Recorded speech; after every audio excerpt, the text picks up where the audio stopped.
Hammaga salom, sizlar bilan Gangster Alfa. Bugungi videomizda Minecraft tarixidagi ikki qo'rqinchli maxluq haqida sizga so'zlab beraman. Billy ushbu krepasni Minecraft tarixida qo'rqinchli narsalardan biri va o'ylab topilgan atamalardan biri hisoblanadi.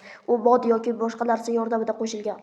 Bu maxluqni uchratgan ikki o'yinchi videolar qilayotgan edi va ular mana bunaqangi strukturlarga duch kelishgan. Keyin esa ular ritsovli boshqa narsalarni ham ko'rishgan. Keyin mana shu ikkala negerga Billy sovg'a sifatida taxtachiga yozuv qoldirib ketgan. U taxtachiga yozilganki, "When to be friends Billy", ya'ni do'st bo'lishni xohlaysanmi Billy degan tarjimada keladi. Undan keyin esa video davomida ular boshqa joylarga tarqalib ketadi va bir do'sti ajralib qoladi. Ya'ni videoga qatnashadigan do'sti yo'qolib qoladi. Keyin o'sha oppog'oy esa yana taxtachalarga yozuvlar qoldiraveradi. Keyin esa o'sha taxtachalarga "Sen meni do'stimsan, Billy bilan do'st bo'lishni xohlaysanmi?" shu kabi yozuvlar yoziladi. Oxir-oqibat o'yinchi tashqariga chiqdi va uni Billy quvlay boshladi. Va bachcha tuyog'ini qo'lga olib qochdi. Billy unga juda ham tez yetib borar edi. Ya'ni Billyning tezligi ham xuddi o'yinchi kabi baravar edi. Bu bola yuguraverdi. Tog'dan oshdi, bog'dan oshdi. Keyin esa 1 soat shunaqa qochib yurdi-da. Keyin esa u g'orga yashirmoqchi bo'ldi va g'orda oxiri to'pig ekan. Aytishadi-ku, buzoqni yugurgani somon xonagacha. Va Billy unga yana qandaydir gaplar aytib, uni vahshiylarcha bitta zarbada o'ldirib tashladi.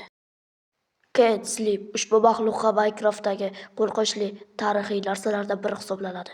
Bu maxluq Minecraftning beta versiyasining 1.3 versiyasida ko'rilgan. Albatta bu maxluq 2011-yilda ko'rilgan ekan. Bu neger ham oppoqoyda bir turi ekan. Bu hikoya ham ikki o'yinchining hikoyasi ekan. Bu Minecraftda bir o'g'il bir qiz o'ynagan ekan. Yana noto'g'ri tushunmanglar. Qaroche kechasi ham tushibdi va bu ikkita negerlar uxlamoqchi bo'lishibdi. Yana bitta uyga, bitta joyga, bitta yotoqqa ham bo'lsa yaxshi bo'lardi, lekin oralig'ida joy ham bor ekanda.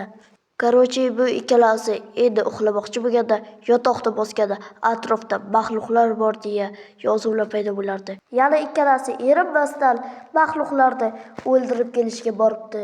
Keyin hamma maxluqlarni bitta va bitta qirib tashlabdi. Ikkalasi ham qaroche atrofda maxluqlar qolmaguncha qirib tashlabdi. Uyiga kelib endi mazza qilib uxlayman degan yana maxluqlar bor debdi. Qaroche bular ko'p joy maxluqlarni o'ldirishdi, ko'p joylarga bordi va ko'p joylarga yotoq qo'ydi, baribir yotoq olishmadi. Keyin esa bu ikkalasi oxir-oqibat maxluqni ko'rishga muvaffaq bo'lishdi. Mahmudjon, Mahmud! Va nihoyat go'zal tong. Va nihoyat tong otdi. Bu ikkalasi esa xursandchiligi ichiga sig'may ketdi. Va bular o'zlarini ishini qilishga yana olg'a borishdi. Bu ikkalasi konga keldi va konga g'alati ovozlar eshitilar edi.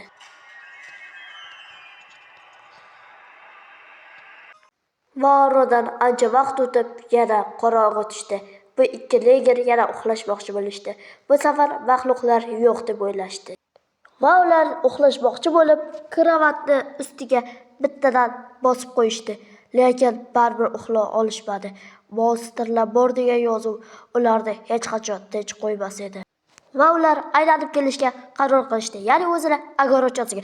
Ular kelsaki, taxtachaga yozuv turar edi. Bu esa sen uxlolmaysan degan ma'noni anglatar edi. Va ular ko'p g'alati narsalarga guvoh bo'ldilar va uyiga qaytdilar. Uyiga ularni nima kutayotgani albatta ma'lum edi.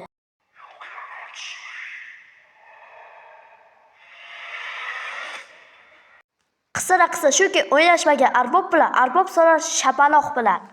Tak, sizda atiga bitta iltimosimiz bor. Bu videoga biz ancha vaqt sarfladik. Shuning uchun videoga like bosib, kanalga obuna bo'lib qo'ying va o'z fikrlaringizni yozib qoldiring. Xayr, ko'rishguncha sizlar bilan Gangster Alfa edi. Sog'lik omonlikda ko'rishguncha.